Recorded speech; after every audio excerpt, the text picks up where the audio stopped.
Let's do this. The Cult of Hockey podcast by the faithful and for the faithful. I'm David Staples of the Edmonton Journal, and I'm here tonight with Bruce McCurdy. Hey, Bruce. Hey, David. How are you doing tonight? I am doing well. How are you doing? Good. Oilers finally got a lead in this series. They finally Seems like did. They've been coming from behind 1-0, 2 games to 1. They finally got their noses in front. It's not in the bag, but they're in a lot better position at this moment than LA is. Yeah. Those aren't new glasses, are they, Bruce? A few weeks ago, yeah. Oh, okay. No, I like them. It's a different look, but it's a different look. Yeah. Very suave, very suave. Always on top of the latest fashions, David. You know. I know, Bruce. You too. It was a weird game in a lot of ways. It had a strange intensity about it, half regular season, half roller derby.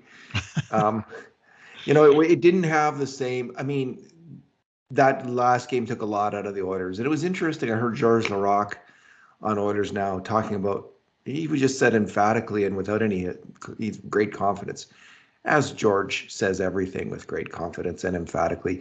The Kings are done. That they're over. They're out. Wow. Okay. Gutted them.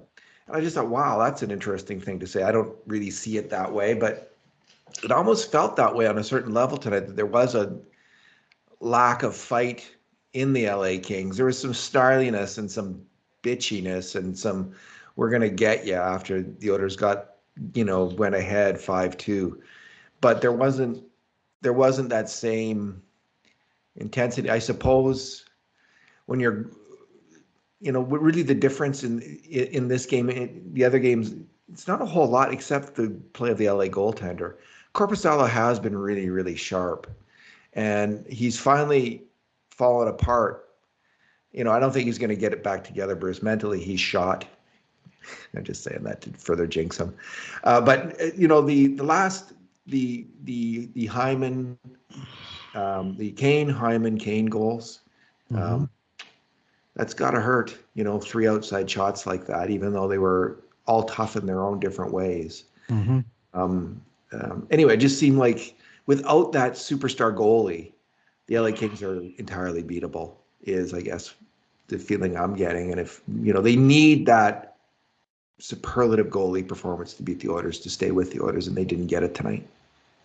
Yeah, in our last game, they got 9 goals on Korpisalo in something under 80 minutes. Between the 5th minute of the second period, the other game where they got the first goal, through the end of overtime. So that was about 45 minutes. And then he was blown from the net at the 11:49 mark of the second period when he was beaten by Nick Bjugstad's deflection to make it 4-2. And just like that, he was out of there at 4-2. It was kind of surprising. See a goalie get pulled in a still a close game. But I guess wanted to shake it up, see if what worked for the Oilers, I guess, what might work for them. Bruce, let's do our 2 good things, 2 bad things, and 2 numbers podcast. And because it's an Oilers win in a playoff game, we'll go with 2 good things each. And you should just move your mic a little bit to the side, because I know people like to see your face, and the mic then up towards your mouth as well. How's that sound good? That's better. I think we can see it. Yeah. Okay. I can't even see it on my screen because it's got my name in front of. It's like looking at a game on TNT. You see a shot on goal and all you see is the name of the player, because they have this sort of video game style name bars that they point to the players. I've seen already 2 goals where I couldn't see the puck go in the net because somebody's damn name bar was in front of where the action was. So reminds me of that. Anyway. Mine, I have a little screen. I have you on the main screen, and then I have a little one up in the upper right-hand corner. Yeah. I can see me. It's like I got a very Star Trek kind of background today. I guess with my bald head. It's got my name in front of where the mic is. So. Oh, really? I don't know why. I mean, I know who I am. Probably nobody else can see it, so I don't know what the point is. Bruce, your first good thing. Yeah, I'm going to go with one of the many foot soldiers. This was a game for foot soldiers. That there was contributions from up and down the lineup. and Nick Bukestad, who caught my eye in a good way. Actually, throughout the series, I think he's been good. And tonight he got a very important elevated role with the decision to put McDavid and Draisaitl together with Kane on the first line. And then they had Hyman and Nugent Hopkins on the second line, and Bukestad got the call to 2C. Now, I have to say, I didn't see that coming. But he was a good choice. I would have thought it would have been Nugent, a winger, but instead Yamamoto got demoted right down to the fourth line. And frankly, that didn't bother me at all because I don't think he's been a difference maker, and Bukestad has. And he certainly was a difference maker tonight with 2 goals, Bukestad, in 16 minutes, 41 seconds, 3 shots on net, 6 hits, a takeaway, and the 2 goals, one of which was a really nice deflection from in front that drove Korpisalo from the net, and then the 6th goal. Only then did I start to breathe a little easier when it was 6-2, because these are the Oilers, as our friend Wheaton Oil said on Twitter. It's the Oilers. They could be 3 goals up or 3 goals down, and it isn't over yet, because anything can happen. But that made it 4, and it was just a kind of a lucky goal. He threw the puck into a good spot, and it hit the goalie. It hit Mikey Anderson, and it dribbled into the net with Hyman crashing in hard. But the 2 goals were just part of what I just thought was an all-around very good game from Bukestad. And I've generally been impressed with this player, at the sort of the last-minute addition at low price. I mean, his cap hit, not that matters anymore in the playoffs, but just to get him in and on the roster at $450,000. It was some very sharp work by Ken Holland. And he brought a lot of the stuff the Oilers needed: more size, big guy, a right-handed guy who could take face-offs, a guy who can put the puck in the net once in a while, and play two-way hockey, and experienced player. And he's all of those things. And he can play center or wing to boot. So a real nice utility guy to have around. Yeah, that second line was good with Hyman and Nugent Hopkins and him.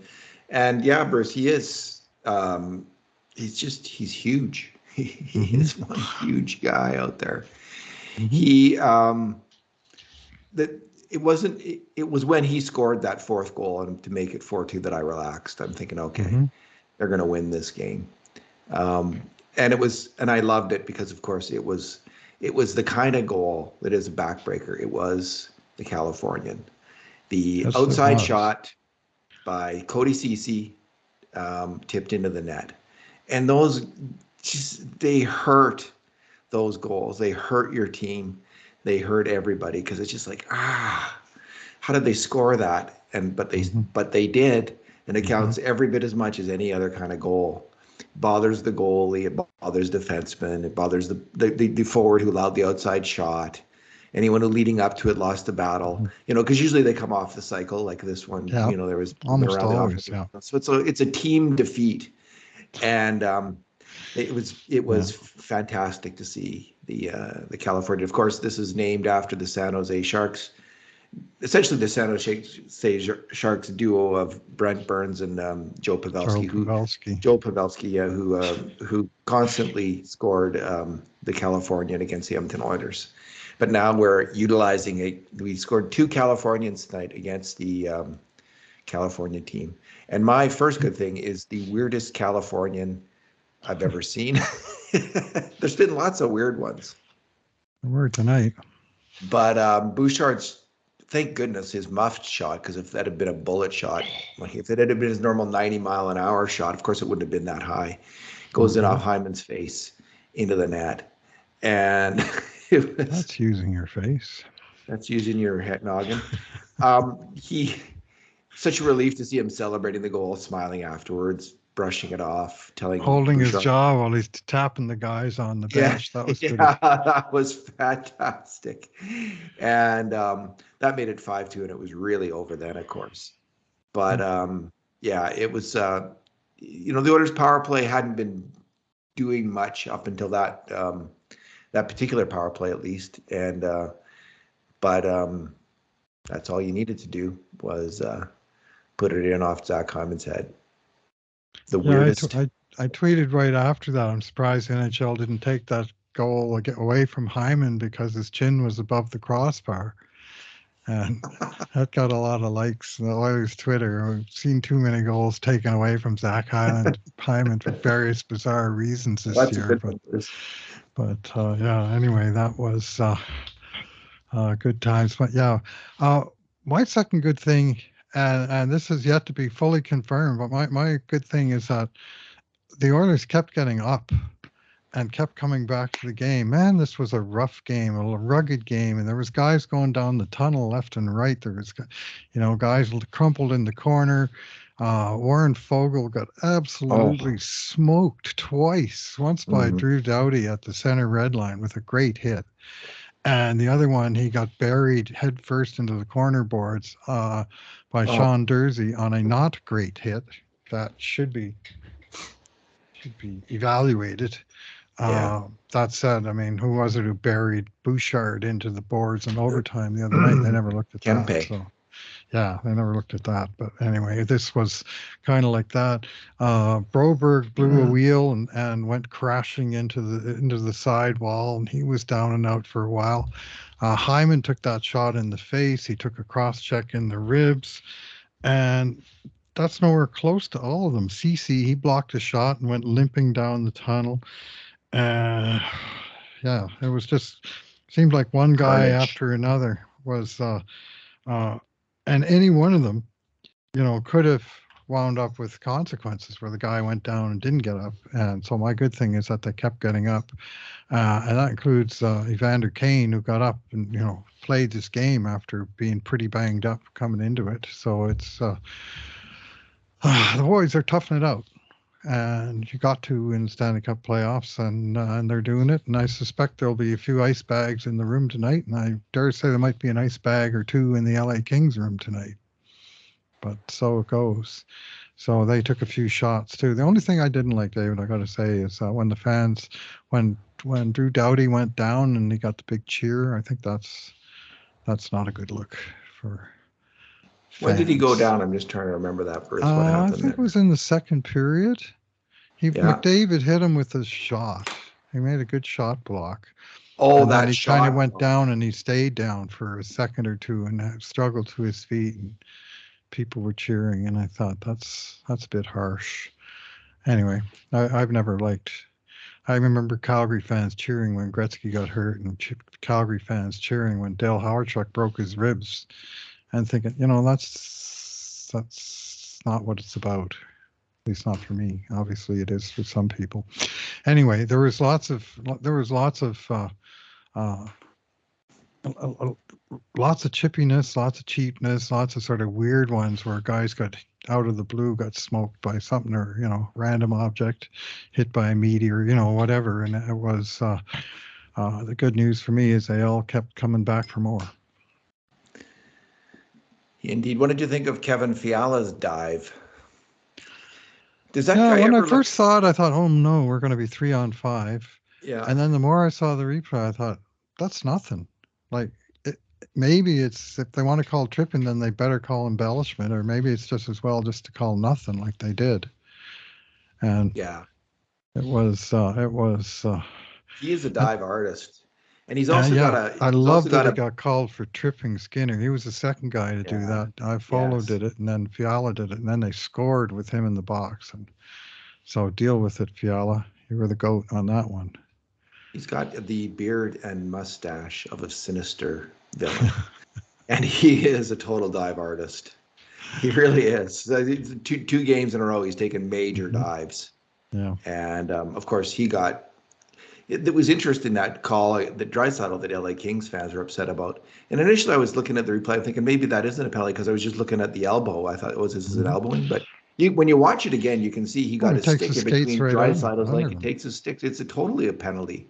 It's an obvious penalty. So he's a very sneaky and smart and a very good hockey player, but he is a It's a sinister can villain. opener or a corkscrew. You Yeah. stick your stick between a guy's skates, and he goes down. They're usually going to call it. In this case, the stick went from Draisaitl's right skate to his left knee, and then back jammed under his right skate, and actually pushed under his right skate and just sent him flying. I mean, Leon's not exactly a dive artist, and he went down hard, and it was because the stick got wedged in under his skate. Simple call. Indeed. Bruce, my good thing is Brett Kulak, Mm-hmm. who has been arguably the Oilers' best defenseman this series. He doesn't play the toughest minutes, though, in the most minutes. So I wouldn't say he's been the best defenseman, because when you get the tougher assignments, just the degree of difficulty ratchets way up, and it's just not the same. But in the minutes he has been getting, he has been outstanding. I mean, just he has been outstanding. He's skating well, moving the puck well, playing confidently, defending extremely well. And tonight he scored an absolutely fantastic goal. Ryan McLeod comes out of the corner and whips the puck right across the crease, one side of the ice to the other, and Kulak is steaming in from the point. Quinton Byfield is supposed to be covering him, loses him, and Kulak puts it in. Bruce, we track major mistakes on grade A shots against. And if a defenseman's doing his job, he usually make maybe one a game on one. That's pretty good. If you average just one a game, you're actually doing pretty well. Kulak's only made one major mistake on a grade A shot at even strength all series. Wow. All series, Bruce. And that compares to, just to put that into context, Ekholm has made 10 such mistakes. Evan Bouchard has made 15. Desharnais has made 7. Cody Ceci has made 9. Darnell Nurse has made 13. Broberg hasn't made anybody. He's hardly played. And Kulak won, and everybody else is like 7 to 15. Yeah. Wow. It's astonishing. Like he's just crushing it. Mm-hmm. He really is. So, if someone, I was worried, like if someone got hurt in the top 4, because Kulak he had a weak first half and he had a really good second half. He's been trending up all year, and he's going to make it interesting, because the Oilers, I think, need to make room for Philip Broberg on this team next year. And that means moving one of the veteran players, I think. But who's it going to be? I thought it was going to be Kulak, but if he keeps playing like this, I mean, he's just crushing it in these playoffs. So we'll see what happens there. But good for him, and that was a fantastic goal that he scored. The Oilers had been cycling the puck in the offensive end on that particular play. With I think Derek Ryan rushed it in. Fogle made a pass in the corner to McLeod.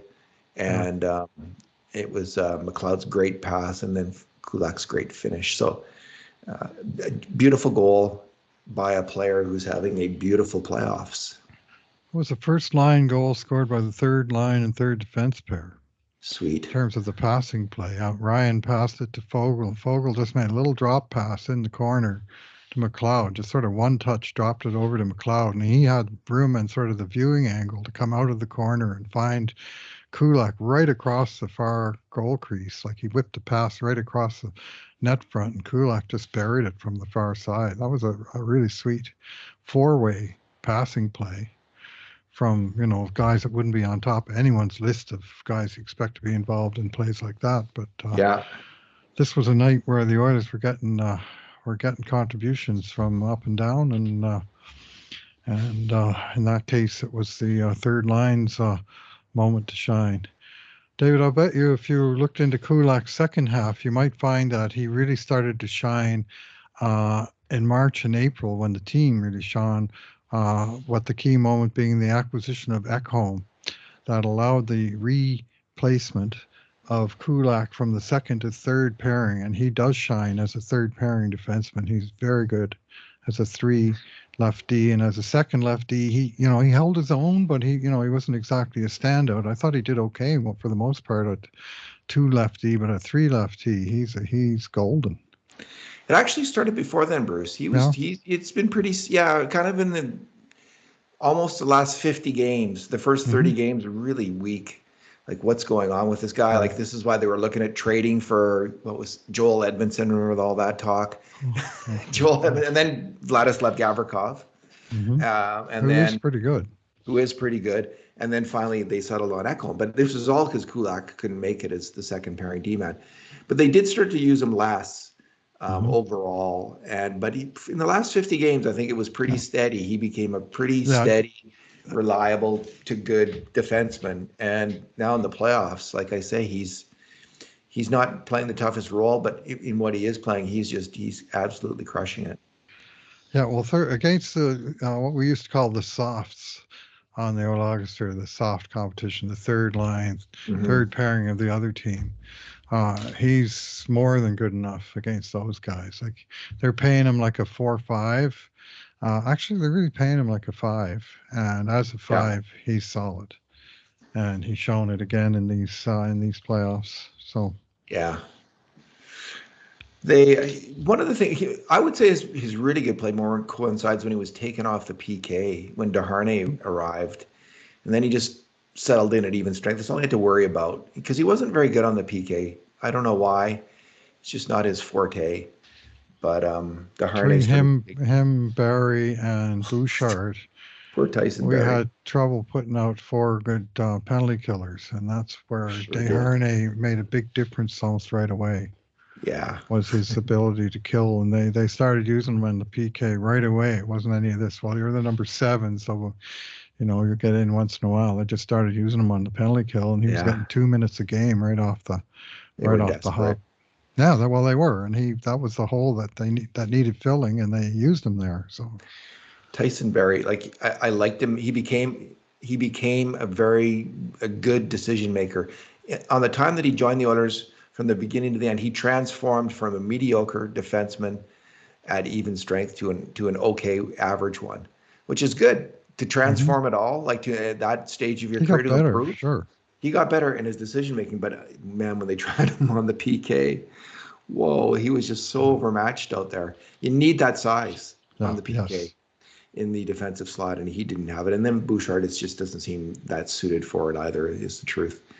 Um, Bruce, we are moving on. Hmm. We are moving on to our bad things. What is your bad thing? Yeah, I'm going to take of the 3 ugly goals against. I'm going to take the second one of the 3.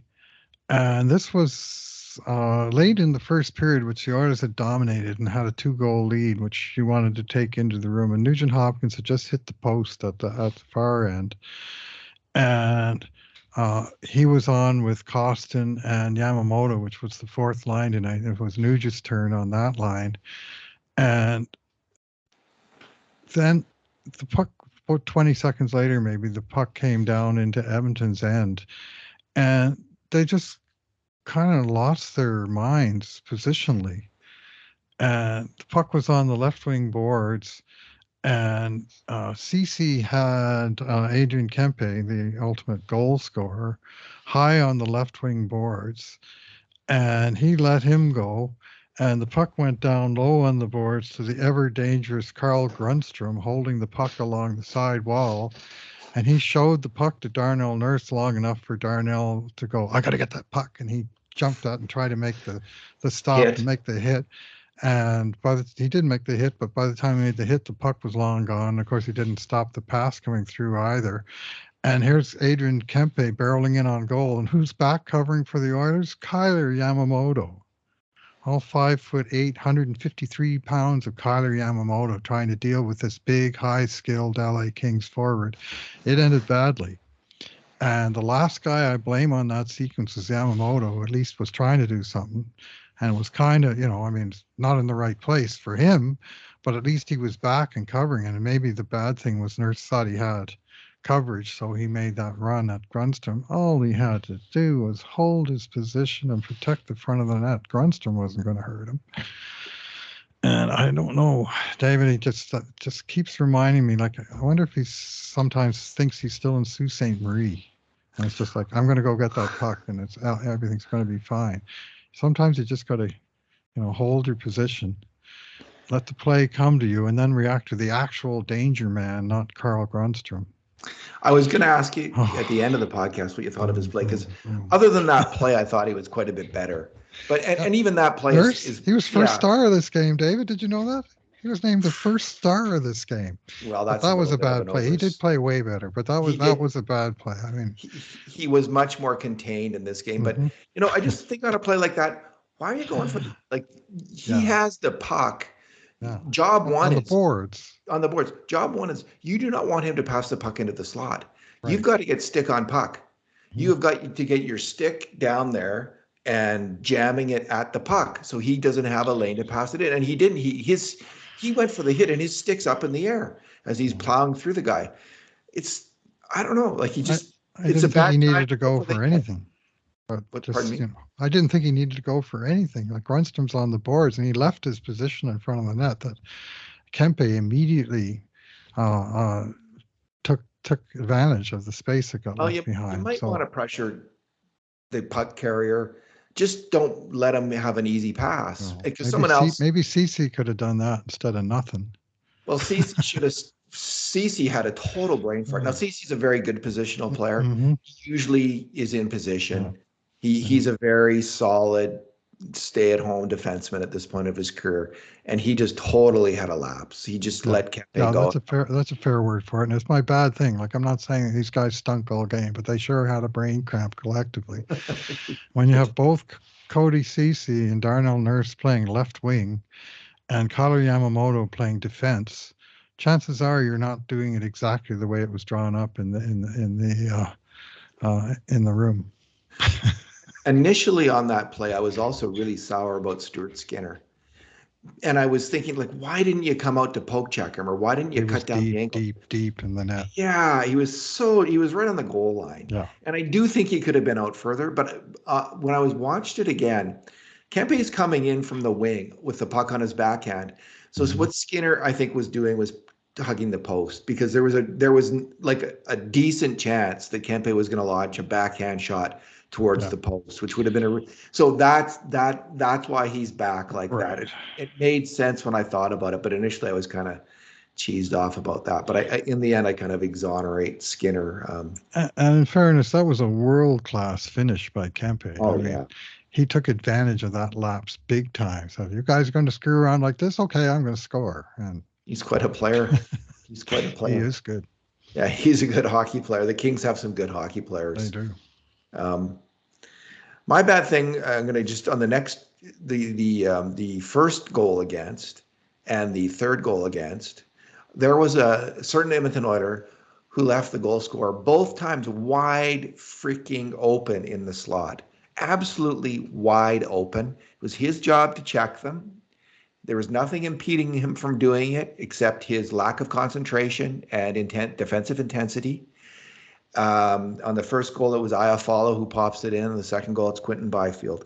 Both goals were stoppable easily if that player had made the defensively conscientious play, and that player was Connor McDavid. He's totally screwed the pooch on both those goals. He just I don't know what he's doing, but those are two of the biggest defensive let-ups. And if they had been at more crucial moments of the game, I mean, these kinds of things can be consequential. And as the Mhm. captain, the team leader, the guy who's bearing down on defense, it's not acceptable anymore. He's got to make those plays for the Oilers to win the Mhm. Stanley Cup this year. And they got away with it this game, but Yeah. they've almost lost this series, Bruce, because I think they've been the better team in yeah, 4 out of the 5 games. And they've almost lost this series, though, Mhm. because of defensive lapses by their key players in key moments. And this is an Yeah. example of that. Yeah, he was right next to the guy. Like he was right next to Iafolo on the first goal, Yeah. and he just skated away from him and down towards the edge of the crease when the guy that was going to bang the puck in the net was, the guy that he was next to originally. I think that was the first one. I mean, the Yeah. two mistakes had things in common for sure. And on the Byfield one again, like he was the right guy to stay pick up Byfield and stay with him. At least, Yeah. battle him for the puck. And he just kind of left the goal scorer open to scoop the puck into the net both times. And And then I heard in the post game they're talking about, well, McDavid, he doesn't care how many points he scores, he just wants to win.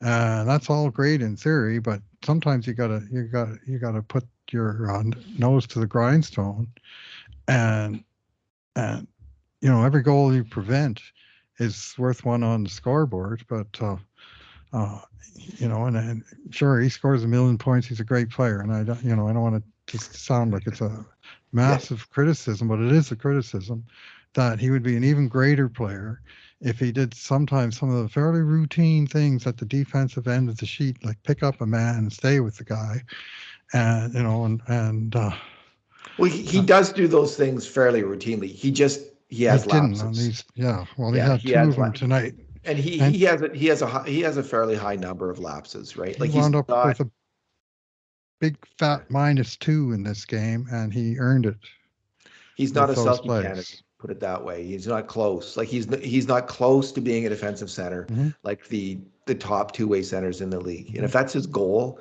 and it should be his goal, Hmm. he's not close to that yet, and it's shown in this series. And I have Yeah, same criticism of Leon, right? I know. They both have, and you know that. No, and you're right. I mean, they both have their defensive lapses, and And Kane and you'd Hyman, you'd and like to think that that's stuff that could be cleaned up. And when I think of great teams that won the Stanley Cup, uh, I often do think of great two-way players that look after business at both ends of the sheet, like Sidney Crosby or Brian Trottier, or I mean, you can Steve run the Yzerman. gamut. Yeah, guys that and in some ways the defensive part it should be the easier, but it doesn't come naturally to offensive No, players. It's just a matter of concentration and application, and not perspiration. freelancing. And many offensive minded players are freelancers. Uh, Gretzky anyway, was never a great defensive. Like the Oilers won cups without Gretzky being a great defender, and Lemieux I don't think was ever a great defender. Like there have been teams that have had lots of playoff mm-hmm, success with their great attacking players not being great defenders, like with plenty of mm-hmm, lapses. Um, so it's not unheard of. You can still win the cup. Just makes it makes it a little harder. And I don't know if the Oilers have that margin for error. I don't see, right. they don't have the elite goaltending that the Oilers had in the '80s, for instance. And so I'm more critical of McDavid's defense than I ever was of Gretzky's defense. I don't think I would have ever said a word. Of course, I wasn't analyzing scoring chances back then either with video, but Well, yeah, the great one didn't play center in the no, traditional fashion at all. He was often the high man. he He was. wasn't the low guy in He the was a winger zone. in They his just own did it zone. differently, and they wanted to kill you on the counterattack, and they did. Yeah, And you you didn't kill him on the counterattack by starting from behind his own net. So, indeed. So I'm harder on McDavid because I know that for this team to win, they mhm. can't. They're going to have to be more solid defensively. And to be fair to him, we know that he can do it because we see sometimes absolutely fantastic defensive plays where Oh he yeah, comes from behind and he races back, lifts the guy's stick, saves a goal. He can do that kind of thing. And then so it's so frustrating when you say, well, there's a goal that was scored just because he wasn't paying attention, or didn't anticipate.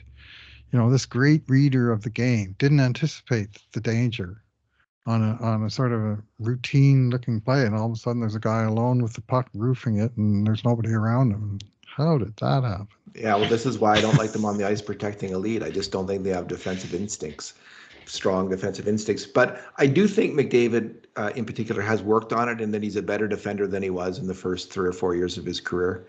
That Yes, definitely. Yeah, so he's working on it. He's getting better. So and of course Leon, when Leon decides to go for it defensively, he's a beast. He totally can do whatever he wants on defense, just like he can on He made a great defensive play in overtime the other night when you really sure need did. it because you can't make a mistake then, or it's. Yeah, he in the defensive slot, he was there and he Mhm. stopped the play, which is what we wanted McDavid to do tonight on both those plays, and it didn't Yep. happen. They both the first one. Um, Yeah, that's the one where it gets Bouchard turns it over, and it gets Yeah. lobbed into the slot, and there's one shot, and then the rebound goes to Iafallo, and that's McDavid's man. Skinner kicks out a pretty big rebound, as I recall, Right. in that first one. And Yes. then on the third one, it's Ekholm coughs it up the boards, and Bouchard lets a pass out into the slot to Byfield, and McDavid's not there on Byfield. Bruce, what is your number? Yeah, my number is well, I guess it's 1. And this is a big, huge shout out for the second power play unit for scoring their first goal of the entire season for the Edmonton Oilers this year. The first power play unit during the regular season. There was a few goals, to be fair, where some members of the second unit were on the ice. But of the 89 goals that Edmonton scored in the regular season on the power play, 89 goals, most in the NHL, they were scored by Leon Draisaitl, 32, Connor McDavid, 21, Ryan Nugent-Hopkins, 15, Zach Hyman, 15, Tyson Barrie, 4, Evan Bouchard, after the Barrie trade, both of his 2. And that adds up to 89 goals. And all of the other Edmonton Oilers were 0, 0, 0, 0, 0, 0, 0 power play goals. So their league leading record holding power play didn't get a single contribution from its second unit until tonight.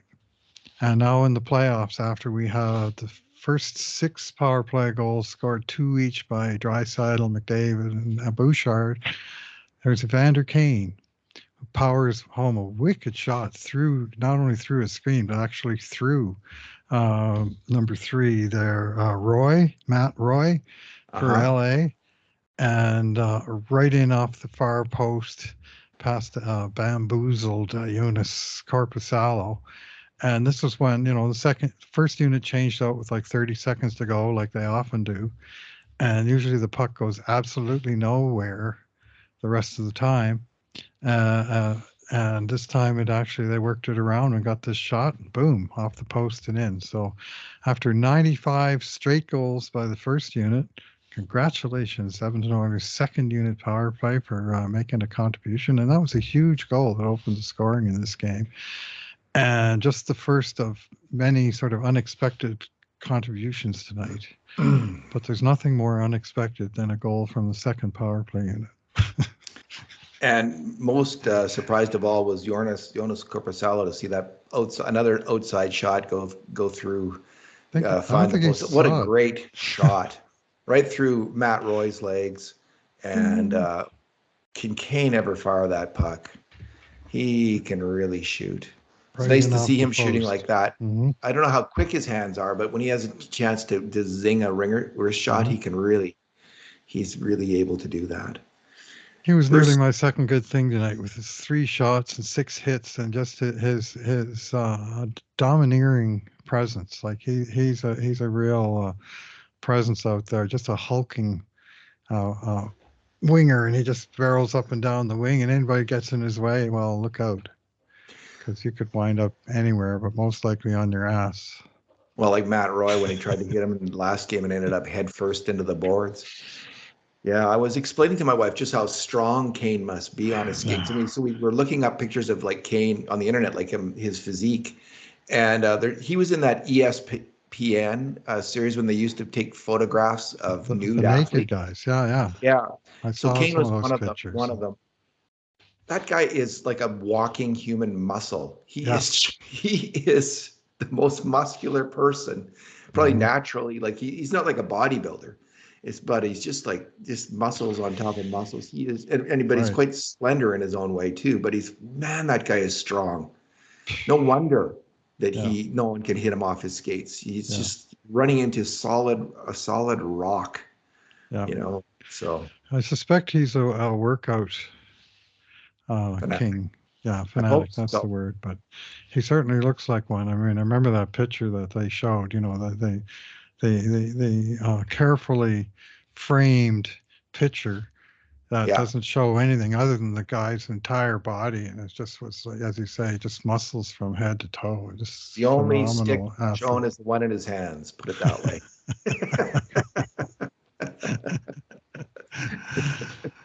Yeah, well, that's fair. All right. Here's my number is It's a number related to the Oilers' incredible consistency in this series. The grade A shots in this game were 16 for the Oilers, 8 for the Kings, with the Oilers Nice. 7 5 alarm shots, and the Kings with just 5. So this was the Oilers have really dominated 2 games, game number 2, and then this game. But the Oilers' total grade A shot totals in the 5 games in order have been 16, 16, 15, 17, 16. Wow. For an average of 16 per game. And Mhm. they've and that that's they're just consistently able to get a really high number of grade A shots against a pretty good Los Angeles team. And that's, if they can play defensive hockey, if you get 16 grade A shots, you're going to average 4 goals a game, which is what the Oilers have been averaging. Yep. And looks like they're going to be able to do that. It's just the key is, can you limit the Kings to 12, 13 shots, grade A shots, and then have the goalie also come up big. And I just wanted to ask you, what did you think of Stuart Skinner tonight? I just thought he was fair. I didn't like the rebound much on the first goal, and I think that's the 5th goal that LA scored off a rebound in the series, which seems like a lot. Yeah. On the second goal, we talked about that he was a little deep in his net, but he did have to guard against Kempe going wide on the backhand and trying to roof it that way. And instead, he pulled it to his forehand and roofed it that way. Yeah. And he didn't have much chance on the third one. There was some sloppy puck handling. There was one horrendous rebound in the third period of an easy shot that came into his glove and it just sprung out into a slot, and some guy walked in for a clear shot from down low. That And was terrible. then there was one on the late power play where it comes all the way over to the boards to stop a puck that's coming down the ice an inch in front of the goal line and just stop it there for Evan Bouchard. And what he does is he crosses up Bouchard. He leaves the puck there. Bouchard doesn't get it. He doesn't get it. And now the LA guy jumps on it and comes around the net and tries to stuff it. And I mean, Skinner got back and he made the save. But that was just miscommunication and making a chance out of nothing. Well, they got a power play and a 3-goal lead, and they're winding down the clock, and the only thing you can't have is a shorty. And just get your communication together. I'm actually kind of surprised they held LA to 8 tonight because I thought defensively the Oilers were fairly sloppy for chunks of the game. But LA, I don't think LA played very well at all tonight. And I think maybe the Oilers have that comeback the other night probably took something out of them, and they're getting to them. And just like George Larocque said. Well, yeah, maybe so. I mean, both teams will probably be happy to have 3 days off before next game. But LA was the second best club tonight. The other thing that kind of showed that to me was even when they were trailing, they didn't seem like they had much idea what to do. In the last end of the second period, Edmonton had the puck in their own end with like 15 seconds to go, and LA didn't even forecheck them. It was like the end of a game, it's a blowout game, and they just let Edmonton hold the puck for the whole end of the period. And then even in the third, 3-goal lead, 4-goal lead, Edmonton has the puck in front of their own net, and the guys holding the puck there, looking around, they're making line changes, and LA is set up in a 1-3-1 out in the neutral zone. Well, message, you're behind. Maybe want to make something happen, but I wonder why the Oilers just don't keep hold the puck and just keep just why even advance it? If you got a 2-goal lead, if you have a 2-goal lead and it's more than halfway through the game, and they're hanging out there at center ice, all right, yeah, all right, we are not coming. We are staying in our own zone, and we're waiting for you. We'll wait for you to make your move, and you come. And I understand Chris Pronger did that. He waited behind the net against some team, and then the refs told him he had to move. I don't know why he has to move. Why does he have to move? They come and get him. Like, seriously. Yeah. So I think Ekholm did it on one shift where he waited like 3 or 4 seconds longer than normally. But I just think it does give the Oilers a chance to regroup and get settled. And when you're behind, I don't know about that as a strategy. They just stick to it, though. Like they just love parking that bus and keeping it parked. Yeah, and there was a delayed penalty in the third where the Oilers wasted probably 40 or 50 seconds in their own territory, and they never were challenged. I was just saying, keep it down there. Let the clock wind right down. play it down there till the buzzer goes off. You don't need the power play. You got the lead, you know. But eventually they came out and tried to make something happen. But the Kings were very passive and just setting up their bus. And it was strange in a game where they trailed. And every once in a while, they try something. There was really, really nice long bomb pass they made off a D zone face off that nearly worked. But They there like wasn't doing a that. whole lot. Yeah, there wasn't a whole lot of that sort of really hard counterattacking from them. So maybe it was just a bad game for them, or who knows? Let's. My view is uh, let's not have to wait around till Game 7 to take these guys out. Just go hard at them on Saturday night or Saturday Yeah. afternoon, whenever the game is Saturday, and see if you can finish the job.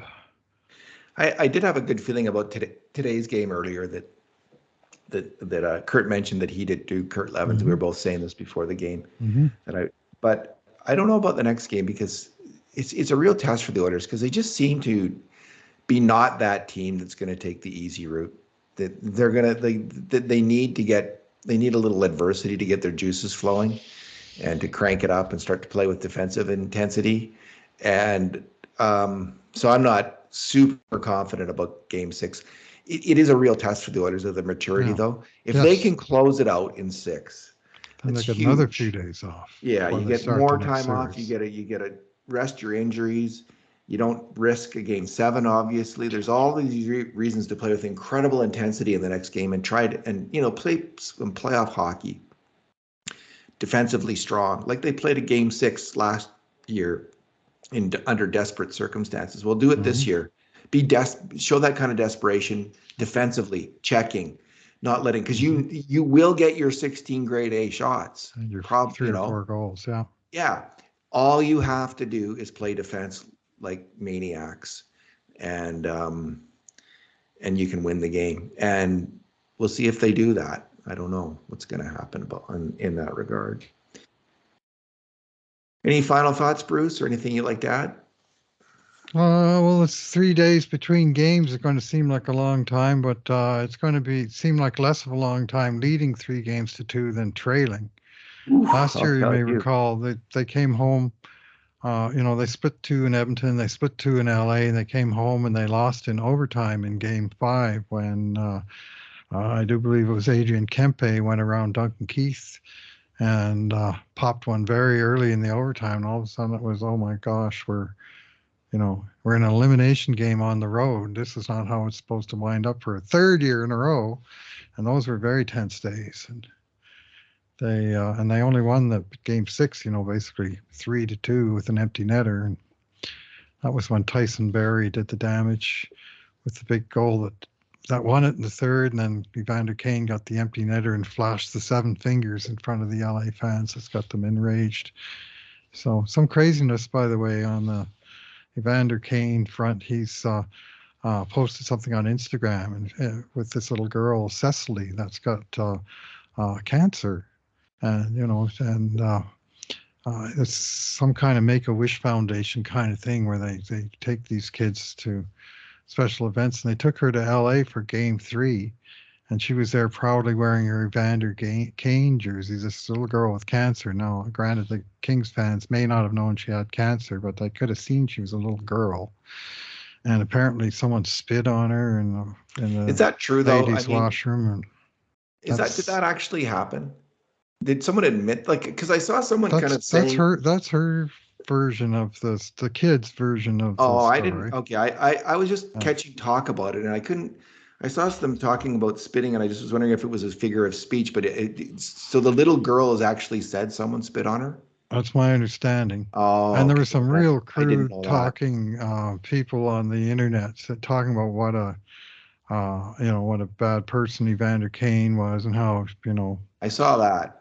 yeah, I mean, no class. And that, anyway, that got called out. And I'll give full credit to LA Kings fans. A whole stack of them made donations to this fund supporting these kids with cancer, which, so I mean, I guess all's well that ends well, but there was some pretty uncomfortable things that That is happened and were said. shocking. that Yeah. someone would spit at a child. I mean, that's so Yes. ridiculous. Yeah. Yeah. Like, what kind of an idiot does that? I don't know. Anyway, all right. So anyway, Evander Kane, for all of his reputation that he came to town with, from anything I've seen that he's done in town, especially with kids, has been first rate. He really does. He seems to just like kids, and he does stuff. And but people who don't like him and his reputation, and his brash attitude. Let's face it. If you were cheering for another team, you probably wouldn't be a big fan of Evander Kane. But geez, you know, keep it reasonable. Yeah, there. All I know from his play is he's just been a fantastic Oiler on the ice, and he's gotten better as these playoffs have gotten along. He's just been a force the last game and a half. All right, Bruce, let's leave it there. Yeah. Thanks for talking tonight. All right. Thanks for listening, everyone. And in the meantime, and in between times, this has been another edition of the Cult of Hockey podcast.